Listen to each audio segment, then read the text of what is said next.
Halo semuanya, kami dari kelompok 8, kelas pengantar hukum dalam bisnis A. Dalam video ini, kami akan membahas mengenai hukum jaminan. Sebelum masuk ke dalam pembahasan materi, izin memperkenalkan anggota kelompok kami. Yang pertama ada saya sendiri, Stefani Teresia Rogi, dengan NIM 2131150018, dan teman saya, Jelita Sinurat dengan NIM 2131150011, dan yang terakhir ada Jessica Angelina Sitorus dengan NIM 2131150003. Pada video kali ini, kami akan membahas beberapa pokok bahasan. Yang pertama, ada definisi dan sifat hukum jaminan. Kedua, jenis-jenis hukum jaminan. Ketiga, asas-asas hukum jaminan. Dan yang keempat, jaminan hutang dan prinsip-prinsipnya. Definisi dan sifat hukum jaminan. Definisi hukum jaminan. Pada hakikatnya, hukum jaminan merupakan suatu peraturan hukum yang mengatur hubungan antara penjamin atau debitur dan penerima jaminan atau kreditur sebagai akibat dari pengenaan hutang atau kredit tertentu dengan jaminan benda atau orang tertentu. Adapun definisi hukum jaminan menurut para ahli. Yang pertama, menurut J. Satrio, hukum jaminan adalah aturan hukum yang mengatur jaminan piutang kreditur kepada debitur. Hal ini menyangkut hak kreditor dan mengabaikan hak debitur. Yang kedua, menurut Profesor M. Ali Mansur, hukum jaminan adalah aturan yang mengatur hubungan hukum antara kreditur dan debitur ketika anggunan diperlukan dalam pemberian kredit. Dan yang terakhir ada menurut Sri Sudewi Mahjon Sohwan, hukum jaminan merupakan undang-undang yang mengatur konstruksi yuridis dan memungkinkan pemberian fasilitas kredit melalui penjaminan barang yang dibeli sebagai jaminan. Undang-undang yang mengatur hukum jaminan. Meskipun dalam undang-undang tidak tertulis pengertian tentang hukum jaminan, namun dalam KUH Perdata dapat ditemukan undang-undang yang mengatur tentang jaminan secara umum, yaitu pasal 1131 dan pasal 1132 KUH Perdata. Dalam pasal 1131 KUH Perdata disebutkan, segala barang-barang bergerak dan tak bergerak milik debitur, baik yang sudah ada maupun yang akan ada, menjadi jaminan untuk perikatan-perikatan perorangan debitur itu. Dengan demikian, menurut pasal ini, segala harta kekayaan seseorang otomatis menjadi jaminan atas utang yang telah dibuat. Dan dalam pasal 1132 KUH Perdata menyebutkan barang-barang itu menjadi jaminan bersama bagi semua kreditur terhadapnya. Hasil penjualan barang-barang itu dibagi menurut perbandingan utang masing-masing, kecuali bila di antara para kreditur itu ada alasan-alasan sah untuk didahulukan. Sifat perjanjian jaminan. Perjanjian jaminan tidak dapat berdiri sendiri tanpa adanya perjanjian pendahuluan atau pokok yang mendahuluinya. Karena perjanjian jaminan merupakan perjanjian atau agreement, tambahan atau ikutan. Apabila perjanjian pokoknya selesai, maka perjanjian jaminannya juga ikut selesai. Sebab, tidak mungkin ada orang yang bersedia menjamin sebuah hutang kalau hutang tersebut tidak berwujud. Jenis-jenis hukum jaminan. Yang pertama, jaminan umum. Berdasarkan pasal 1131 Kitab Undang-Undang Hukum Perdata atau KUH Perdata, semua kebendaan si berhutang, baik yang bergerak atau yang tidak bergerak, baik yang sudah ada atau yang baru akan ada di kemudian hari, menjadi tanggungan untuk segala perikatan perseorangan. Ini dinamakan jaminan umum. Yang kedua, jaminan khusus. Ada pasal-pasal dalam hukum jaminan yang mengatur barang-barang yang dijadikan anggunan hutang atau yang dikenal sebagai jaminan kebendaan. Jaminan kebendaan adalah jaminan dengan objek berupa harta bergerak maupun tidak bergerak yang dimaksudkan untuk menjamin hutang debitur kepada kreditor jika debitur tidak mampu membayar hutangnya kepada kreditor di masa mendatang. Jaminan kebendaan Jaminan kebendaan sendiri adalah jaminan dalam bentuk hak mutlak mengenai suatu benda, memiliki hubungan langsung dengan benda tertentu, bisa dipertahankan pada siapapun dan memiliki ciri-ciri kebendaan. Hak kebendaan yang sudah diatur dalam KUH PER bisa dibedakan menjadi dua bagian, yaitu yang pertama, hak kebendaan yang bisa memberikan kenikmatan di antara hak milik dan hak bezit. Yang kedua, hak kebendaan yang bisa memberikan jaminan seperti gadai, hak tanggungan, hipotek, hingga fidusia. Jenis-jenis jaminan kebendaan. Yang pertama, gadai. Objek dari gadai berupa benda bergerak yang terdiri dari benda berwujud seperti perhiasan dan benda yang tidak berwujud seperti hak untuk mendapatkan pembayaran uang atau surat-surat piutang. Bila pihak debitur tidak bisa melunasi pinjamannya, maka benda yang digadai akan dikuasai oleh pihak kreditur. Sesuai dengan pasal 1155 dan pasal 1156 KUH Perdata, eksekusi terhadap barang gadai dapat melalui dua alternatif, yaitu eksekusi langsung dan eksekusi dengan melalui putusan pengadilan lebih dahulu. Yang kedua, fidusia.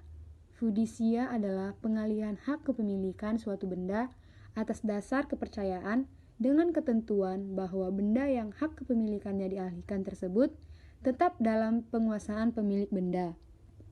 Fidusia diatur dalam Undang-Undang Nomor 42 Tahun 1999 tentang jaminan fidusia.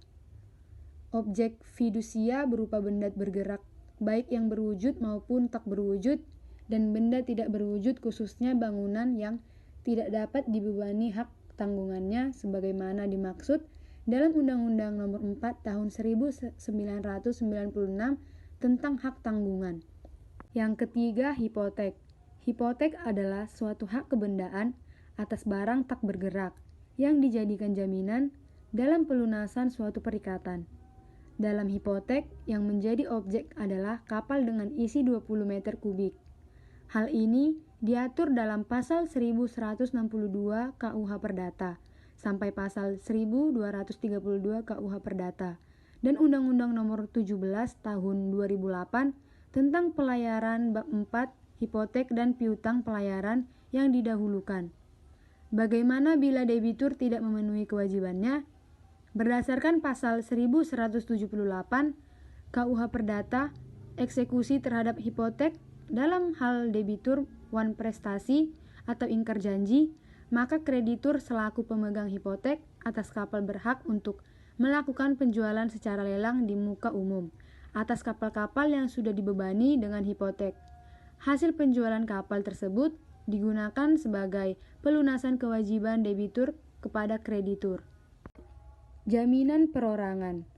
Berdasarkan pasal 1820 KUH PER, yang dimaksudkan dengan jaminan perorangan adalah persetujuan dari pihak ketiga yang berguna untuk kepentingan kreditur, mengikatkan diri guna memenuhi perikatan debitur jika debitur tidak bisa memenuhi janjinya. Jaminan perorangan ini memiliki 3 unsur utama, yaitu yang pertama, memiliki hubungan secara langsung dengan orang tertentu, yang kedua, terhadap harta debitur pada umumnya, yang ketiga, hanya bisa dipertahankan pada debitur tertentu. Salah satu contoh jaminan ini adalah perjanjian penanggungan, perjanjian garansi, dan perjanjian tanggung-menanggung. Perbedaan jaminan kebendaan dan jaminan perorangan. Yang pertama, berdasarkan dasar hukumnya. Perbedaan jaminan kebendaan dan jaminan perorangan bisa dilihat dari segi hukumnya. Untuk jaminan kebendaan, diatur dalam buku 2 KUH PER dengan macam-macam jaminan kebendaan yang juga diatur oleh KUH PER dan undang-undang. Yang pertama, jaminan fidusia diatur dalam Undang-Undang Nomor 42 Tahun 1999. Yang kedua, jaminan gadai diatur dalam KUH Perdata buku 2 bab 20 pasal 1150 sampai 1161. Yang ketiga, jaminan hak tanggungan diatur dalam Undang-Undang Nomor 4 Tahun 1996. Sedangkan untuk jaminan perorangan diatur dalam buku 3 KUH PER atau lebih tepatnya pasal 1820 KUH yang berisi mengenai penanggungan hutang. 2. Berdasarkan jenisnya. Jika didasarkan atas jenisnya, perbedaan jaminan kebendaan dan jaminan perorangan adalah jaminan kebendaan yang memiliki contoh atau terdiri atas hak tanggungan, gadai, dan hipotek, sedangkan untuk jaminan perorangan terdiri atas penanggungan hutang dan perjanjian garansi. Yang ketiga, berdasarkan tujuannya, perbedaan jaminan kebendaan dan jaminan perorangan juga bisa didasarkan dari tujuannya. Jaminan kebendaan memiliki tujuan untuk memberikan hak verhal atau hak untuk meminta pemenuhan piutang pada kreditur. Sedangkan untuk jaminan perorangan bertujuan hak verhal pada kreditur mengenai benda keseluruhan debitur guna mendapatkan pemenuhan dari piutangnya. 4. Berdasarkan sifatnya. Perbedaan jaminan kebendaan dan jaminan perorangan yang terakhir adalah dilihat dari sifatnya. Jaminan kebendaan akan mengikuti benda di mana dalam hak-hak dan juga kewenangan untuk menjual bendanya. Kemudian, jaminan kebendaan juga bisa dipertahankan pada siapapun, yaitu pada orang yang mendapatkan hak bisa dialihkan, dan jaminan kebendaan memiliki asas priority. Sedangkan untuk jaminan perorangan memiliki sifat yang mana hanya bisa dipertahankan pada debitur tertentu dan menganut asas kesamaan yang berarti tidak membedakan mana piutang yang terjadi lebih dulu atau yang baru terjadi. Asas-asas hukum jaminan. Menurut Haji Salim HS, terdapat 5 asas-asas hukum jaminan, yaitu yang pertama, asas publik, yaitu asas bahwa semua hak, baik hak tanggungan, hak fidusia, dan hak hipotek harus didaftarkan. Pendaftaran ini dimaksudkan supaya pihak ketiga dapat mengetahui bahwa benda jaminan tersebut sedang dilakukan pembebanan jaminan. Pendaftaran hak tanggungan di kantor Badan Pertahanan Nasional, kabupaten atau kota. Pendaftaran fidusia dilakukan di kantor pendaftaran fidusia pada kantor Departemen Kehakiman dan Hak Asasi Manusia. Sedangkan pendaftaran hipotek kapal laut dilakukan di depan pejabat pendaftar dan pencatat balik nama, yaitu Syah Bandar. Yang kedua, asas spesialit, yaitu bahwa hak tanggungan, hak fidusia, dan hipotek hanya dapat dibebankan atas barang-barang yang sudah terdaftar atas nama orang tertentu. Yang ketiga, asas tak dapat dibagi-bagi, yaitu asas yang dapat dibaginya hutang tidak dapat mengakibatkan dapat dibaginya hak tanggungan, hak fidusia, hipotek, dan hak gadai walaupun telah dilakukan pembayaran sebagian. Yang keempat, asas embezzlement selling, yaitu barang jaminan atau gadai berada pada penerima gadai. Yang kelima, asas horizontal, yaitu bangunan dan tanah bukan merupakan suatu kesatuan. Hal ini dapat dilihat dalam penggunaan hak pakai, baik tanah negara maupun tanah hak milik. Bangunannya milik dari yang bersangkutan atau pemberi tanggungan, tetapi tanahnya milik orang lain berdasarkan hak pakai. Jaminan hutang dan prinsip-prinsipnya. Definisi jaminan hutang menurut Munir Faudi 2013. Jaminan hutang adalah pemberian keyakinan kepada pihak kreditor atas pembayaran utang-utang yang telah diberikannya kepada debitor, di mana hal tersebut terjadi karena hukum ataupun terbit dari suatu perjanjian yang bersifat asesor terhadap perjanjian pokoknya, perjanjian yang menerbitkan utang piutang. Prinsip-prinsip jaminan hutang. Prinsip teritorial jaminan yang ada di Indonesia hanya dapat dijadikan jaminan utang jika perjanjian utangnya dibuat di Indonesia, kecuali terdapat suatu traktat menentukan sebaliknya. Prinsip ini hanya berlaku pada hipotek, pasal 1173 KUH Perdata. Prinsip asosier, setiap perjanjian jaminan utang merupakan ikutan dari perjanjian pokok atau perjanjian utang itu sendiri. Konsekuensinya adalah 1. Tidak ada perjanjian jaminan utang jika perjanjian kreditnya tidak etis. 2. Tidak mungkin ada jaminan kredit atas kredit yang belum ada. Prinsip preferensi. Pihak kreditor yang telah diberikan jaminan kredit oleh debitur harus didahulukan dari pihak kreditor lainnya. Namun perlu diingat, 1. Tidak semua jenis jaminan utang memberikan hak preferensi. 2. Sangat mungkin ada hak preferensi lain yang lebih tinggi kedudukannya. Prinsip non-distribusi. Jaminan utang tidak dapat dibagi-bagi kepada beberapa orang kreditor atau beberapa utang. 1163 KUH Perdata. Untuk kasus hak tanggunan, pembebanan hak tanggunan dapat dilakukan secara berlapis. Prinsip disclose. Jaminan utang harus dipublikasikan agar diketahui umum. Disclose berupa registrasi jaminan utang dan eksekusi publik. Prinsip ekstensi kontrak pokok. Jaminan utang hanya dapat diikat setelah adanya perjanjian pokok, misal perjanjian utang piutang. Prinsip larangan eksekusi untuk diri sendiri. Kreditor tidak dapat mengeksekusi benda jaminan dengan cara langsung memiliki benda tersebut. Pasal 1178 dan 1154 KUH Perdata. Prinsip ikutan piutang. Pengalihan utang mengakibatkan demi hukum beralihnya jaminan utang. Bahwa lahirnya hak parate eksekusi bagi kreditor adalah tidak sama tergantung dari jenis benda jaminannya.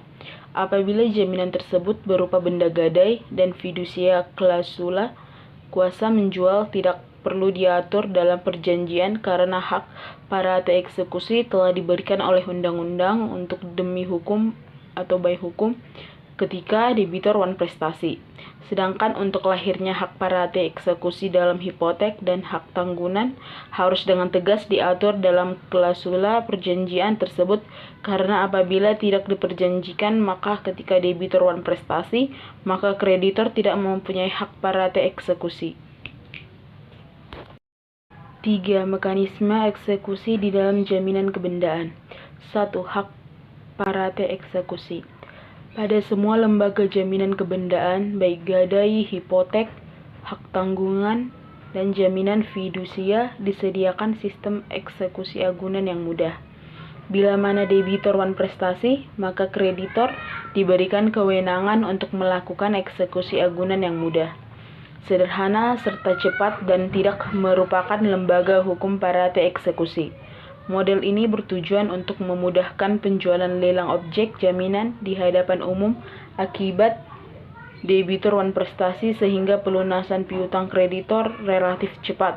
Parate eksekusi merupakan eksekusi yang dapat dilakukan oleh kreditor tanpa meminta bantuan pengadilan atau proses peletakan sita jaminan. Hak eksekusi yang selalu siap selesai dengan namanya paraat, yang berarti hak itu siap di tangan kreditor untuk dilaksanakan.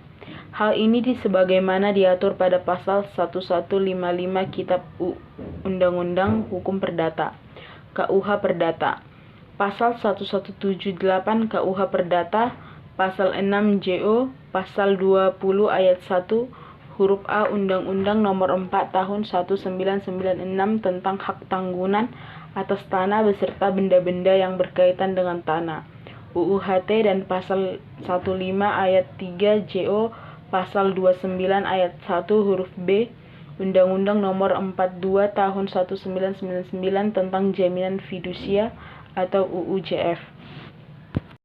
2. Titel eksekutorial. Parate eksekusi oleh undang-undang disediakan model eksekusi lain melalui lelang, yaitu pelaksanaan titel eksekutorial dari sertifikat jaminan hipotek, sehingga jaminan hak tanggunan dan sertifikat jaminan fidusia di mana terdapat ira-ira demi keadilan berdasarkan ketuhanan yang Maha Esa. Hal ini ditegaskan pada pasal 224 Harzen Inslag Reclaimant atau HIR JO 60 ayat 4 Undang-Undang Nomor 17 Tahun 2008 tentang pelayaran, Undang-Undang Pelayaran, pasal 20 ayat 1 huruf B UUHT, dan pasal 29 ayat 1 huruf A UUJF. Hal ini menegaskan adanya kekuatan eksekutorial pada sertifikat hipotek, sertifikat hak tanggunan, dan sertifikat fidusia, sehingga jika debitur wanprestasi, maka siap dieksekusi seperti halnya suatu putusan pengadilan yang telah berkekuatan tetap. Ketua pengadilan akan memberi perintah kepada debitur untuk memenuhi kewajibannya. Dan jika debitur mengabaikan perintah tersebut, maka ketua pengadilan akan memberikan fiat eksekusi dan memerintahkan penyitaan atas objek jaminan untuk kemudian dilelang demi memperoleh pelunasan bagi piutang kreditor. Keberadaan dari model eksekusi ini harus didasarkan atas adanya sertifikat hipotek, sertifikat hak tanggunan, dan sertifikat jaminan fidusia, di mana keberadaan dari sertifikat tersebut diterbitkan jika dilakukan pendaftaran ke kantor pertanahan untuk hak tanggunan sebagaimana diatur pada pasal 13 UU HT, untuk jaminan fidusia ke kantor pendaftaran fidusia sebagaimana diatur pada pasal 11 JO, pasal 14 UU JF, kemudian hipotek kapal ke pejabat pendaftar dan pencatat balik nama kapal atau P3BN sebagaimana diatur pada pasal 60 ayat 2 UU Pelayaran. Model eksekusi ini tidak terdapat pada lembaga jaminan gadai, mengingat pada lembaga jaminan gadai tidak ada ketentuan tentang pendaftaran atas objek jaminan gadai. Penjualan di bawah tangan. Pada jaminan gadai dimungkinkan untuk melakukan penjualan di bawah tangan. Beranjak dari kalimat yang tertera di awal pasal 1155 KUH Perdata, yaitu bila oleh pihak-pihak yang berjanji tidak disepakati lain, maka eksekusi barang gadai dilakukan di hadapan umum. Dari ketentuan tersebut dapat disimpulkan bahwa dimungkinkan bagi para pihak untuk melakukan penjualan di bawah tangan atas objek jaminan gadai bila mana mereka memperjanjikannya. Berdasarkan penjelasan pasal 20 ayat 1 dan 2 UU HT, pada prinsipnya setiap eksekusi harus dilakukan dengan pelanggaran umum karena dengan cara ini diharapkan dapat diperoleh harga paling tinggi atas objek jaminan. Akan tetapi, jika melalui pelegangan umum diperkirakan tidak akan menghasilkan harga tertinggi, maka dengan menyimpang prinsip sebagaimana pada pasal 20 ayat 1 UU HT, maka diberi kemungkinan melalui eksekusi melalui penjualan di bawah tangan asalkan disepakati oleh pemberi dan pemegang saham dan dengan memenuhi syarat-syarat lain yang harus dipenuhi. Hal ini ditegaskan pada pasal 20 ayat 2 dan 3 UU HT. Pada jaminan hipotek, jika berdasarkan pada pasal 1211 KUH Perdata, maka tidak dimungkinkan dilakukan penjualan sukarela, penjualan yang dibenarkan hanya dengan penjualan di muka umum. Akan tetapi dalam praktik dimungkinkan juga untuk melakukan penjualan di bawah tangan terhadap objek jaminan hipotek. Hal ini turut dijelaskan dalam pilihan proses eksekusi, jaminan hipotek, hak tanggungan hingga fidusia. Sedangkan pada jaminan fidusia diatur pada pasal 29 ayat 1 huruf C dan ayat 2 UU JF bahwa penjualan di bawah tangan dapat dilakukan berdasarkan kesepakatan pemberi dan penerima fidusia jika dengan cara demikian dapat diperoleh harga tertinggi yang menguntungkan para pihak. Pelaksanaan penjualan dilakukan setelah lewat waktu 1 bulan sejak diberitahukannya secara tertulis oleh pemberi atau penerima fidusia kepada pihak-pihak yang berkepentingan dan diumumkan sedikitnya dalam 2 surat kabar yang tersebar di daerah yang bersangkutan. Jika kreditur dapat memilih salah satu di antara 3 metode pelaksanaan eksekusi di atas jika debitur wanprestasi, maka eksekusi jaminan kebendaan tidak harus dilakukan melalui lelang, melainkan dapat dilakukan dengan penjualan di bawah tangan. Penjualan di bawah tangan dilakukan bila mana dengan cara ini dapat diperoleh harga tertinggi yang menguntungkan semua pihak. Persyaratan yang harus dipenuhi yaitu 1. Dilakukannya berdasarkan kesepakatan antara pemilik jaminan dengan kreditur. 2. Pelaksanaan penjualan di bawah tangan dilakukan setelah lewat waktu 1 bulan sejak diberitahukan secara tertulis oleh kreditor atau pemilik jaminan kepada pihak-pihak yang bersangkutan. 3. Diumumkan sedikitnya dalam 2 surat kabar yang tersebar di daerah yang bersangkutan. 4. Tidak ada pihak yang menyatakan keberatan. Baiklah, sekian dari presentasi kami. Jika ada salah kata, mohon dimaafkan. Sekian dan terima kasih.